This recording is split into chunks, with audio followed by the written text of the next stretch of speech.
ಹೇಳ್ರಿ ಗಟ್ಟಿ. ಮನುಷ್ಯರ ಪಾಪವನ್ನ ಬಿಡಿಸಿ ಕಾಯುವುದಕ್ಕಾಗಿ ಬಂದನ. ಈಗ ಇಲ್ಲಿ ಬಂದಿರುವಾಗ ನೀವೆಷ್ಟು ಜನ ಆ ಯೇಸುವನ್ನ ವಿಶ್ವಾಸ ಮಾಡಿ ಹೋಗ್ತಿರೋ? ನಿಮ್ಮನ್ನ ಪಾಪದಿಂದ ಬಿಡಿಸಿ ಯೇಸು ಕಾಯ್ತಾನೆ ಹೊರತು ಇಲ್ಲಿ ಬಂದು ಚಪ್ಪಾಳೆ ಹೊಡೆದು ಹೋದ್ರೆ, ಡ್ಯಾನ್ಸ್ ಮಾಡಿ ಹೋದ್ರೆ, ಊಟ ಮಾಡಿ ಹೋದ್ರೆ ಕಾಪಾಡಲ್ಲ.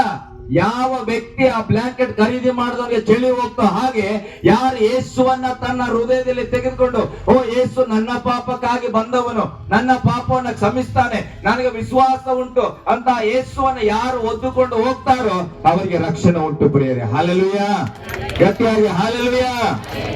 ದೇವರು ಪಕ್ಷಪಾತಿ ಅಲ್ಲ.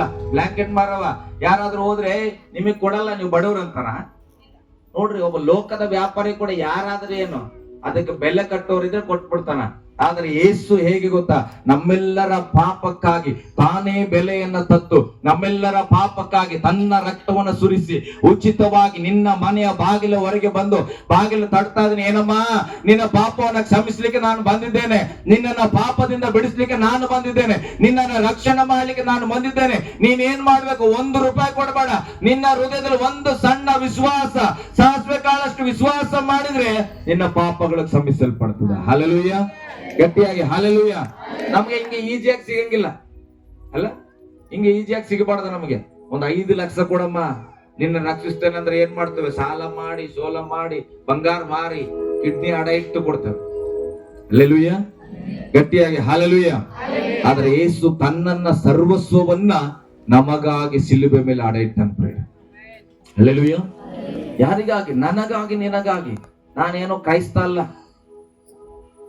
ನಾನೊಬ್ಬ ಮನುಷ್ಯ. ನನಗಾಗಿ ಯೇಸುವಿನ ರಕ್ತ ಸುರಿಯಲ್ಪಟ್ಟಿತ್ತು. ಯೇಸು ಪರಲೋಕ ರಾಜ್ಯನ ಬಿಟ್ಟು ನನಗಾಗಿ ಬಂದನು. ಅದನ್ನು ನಾನು ನಂಬಿದ್ದೇನೆ. ಈಗ ನಾನು ದೇವರ ಮಗನಾಗಿದ್ದೇನೆ. ನನಗೆ ಒಂದು ಜವಾಬ್ದಾರಿ ಕೊಟ್ಟನ, ಮಗನೇ ನೀನ್ ದೇವರ ಮಗ ಆಗಿ ಅಲ್ಲ, ನನ್ನ ಸಾವಿರಾರು ಲಕ್ಷಾಂತರ ಜನರು ಇವತ್ತು ನಾಶವಾಗ್ತಿದ್ದಾರೆ, ಅವರಿಗೆ ಸತ್ಯ ತಿಳಿಸಂತ ಹೇಳೋಣ. ಅದಕ್ಕೆ ನಾನು ಬಿಜಾಪುರವರೆಗೆ ಬಸ್ ಹತ್ಕೊಂಡು ಬಂದೆ. ಹಲ್ಲೆಲೂಯಾ. ಆ ಸತ್ಯವನ್ನ ನಿಮ್ಮ ಮುಂದೆ ನಾನು ಪ್ರಕಟಿಸ್ತಾ ಇದ್ದೇನೆ. ನಿಮಗೆ ಸತ್ಯ ಅಂತಿದ್ರೆ ಏನ್ ಮಾಡ್ಬೇಕು? ಆ ಸತ್ಯವನ್ನ ಹಿಡ್ಕೊಳ್ಬೇಕು. ಅದಕ್ಕೆ ಸತ್ಯವೇದಲ್ಲಿ ಹೇಳುತ್ತದೆ, ಸತ್ಯವನ್ನ ತಿಳಿದುಕೊಂಡ್ರೆ ಆ ಸತ್ಯವು ನಿಮ್ಮನ್ನ ಬಿಡುಗಡೆ ಮಾಡುವುದು. ಆ ಸತ್ಯ ಯಾವುದು? ಯೇಸುನೇ ಸತ್ಯ. ಬೈಬಲ್ ಅಲ್ಲಿ ಹೇಳುತ್ತದೆ, ನಾನೇ ಮಾರ್ಗ, ನಾನೇ ಸತ್ಯ, ನಾನೇ ಜೀವ.